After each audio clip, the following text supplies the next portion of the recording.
Трамп делает заявления сейчас, вот, которые, ну, которые, во-первых, вызывают массу там обсуждений во всем мире, во-вторых, они уже не выглядят просто как заявления, которые там для эпатажа вот, делают. Да? Вот, допустим, возьмем ситуацию с Гренландией. Вчера премьер-министр Гренландии, которая имеет самоуправляемый статус, там, не помню, с 1976 года или там 79-го, да, вот в рамках Дании, потому что те, кто не знает, напомню, что Гренландия является самоуправляемой территорией в датском королевстве, да. И он сказал, что пришло время там, значит, как актуализировать вопрос независимости. Этот вопрос там неоднократно поднимался, и потихоньку там Гренландия расширяла в рамках как бы нахождения внутри Дании там свои возможности там, и свои права.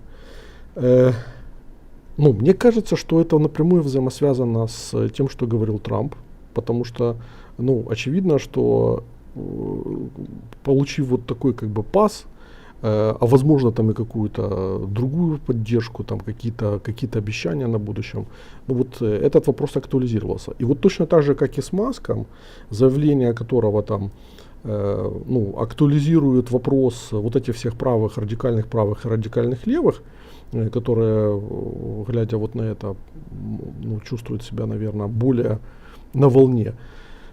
Точно так же вот эта вот ситуация, она тоже ставит Евросоюз, страны Евросоюза перед мощными вызовами, потому что, по сути, это переключает их на вот эту вот повестку, как стабилизироваться вот перед такими вызовами, которая и так для них проблематична на фоне там, экономического кризиса в Германии и в других странах Европейского Союза, и той турбулентности, в которой, собственно, находится сам Евросоюз на фоне проигрывания гонки Азии там, и Соединенным Штатам.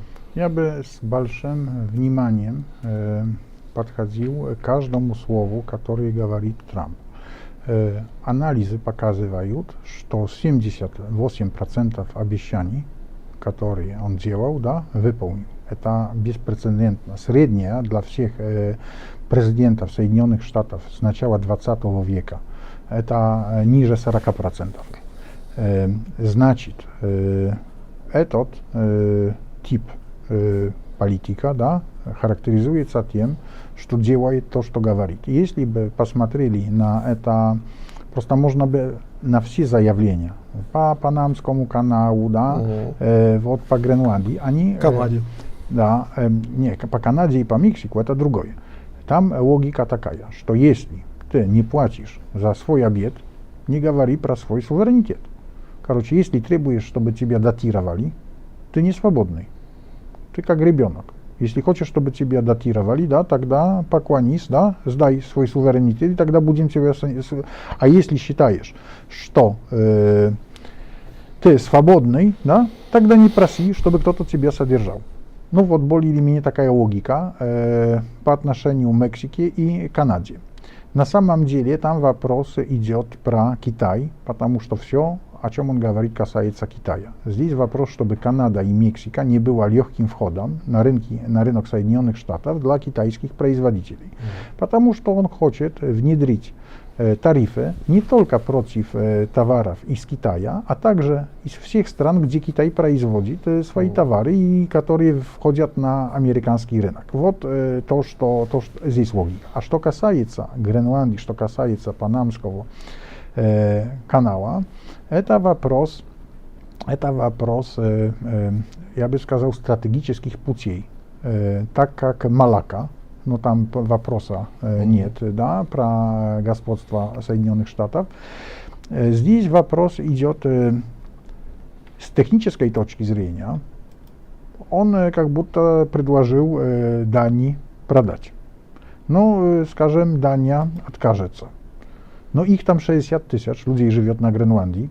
Если они проголосуют, что хотят быть независимыми, да, не будет силы в Дании, чтобы с ними воевать. Просто это не по фэнг-шуй, правда?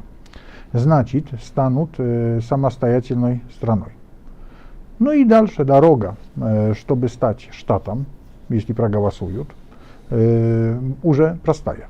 Вот таким образом можно осуществить такую сделку Причем, представь себе, 60 тысяч людей, если каждый бы получил по $1 000 000, это будут копейки. Просто копейки, да. Так что То есть это реально. я считаю, что Дания не в состоянии дать им по $1 000 000, чтобы этого не делали. Так что можем на это посмотреть таким образом, с технической точки зрения. А на самом деле Гренландия имеет ключевое значение с точки зрения безопасности Соединенных Штатов. Ракеты, которые могут прилететь из России или из Китая на территорию Соединенных Штатов, будут лететь над Гренландией. Вот. И здесь это может быть, я считаю, самый вероятный результат этого заявления, что просто Дания согласится на бесплатные базы на ближайшие 300 лет, да, для Соединенных Штатов. Так они так очень плотно сотрудничают с американцами. Дания вообще один из самых близких партнеров США. Я понимаю, просто вопрос... Ближе некуда. Есть ближе, но есть Великая Британия, да, есть ближе. Вопрос решения вопроса, бизнес, просто сказал, таким образом, может это нравиться или нет. Надо понимать, что он хочет решить вопрос Китая.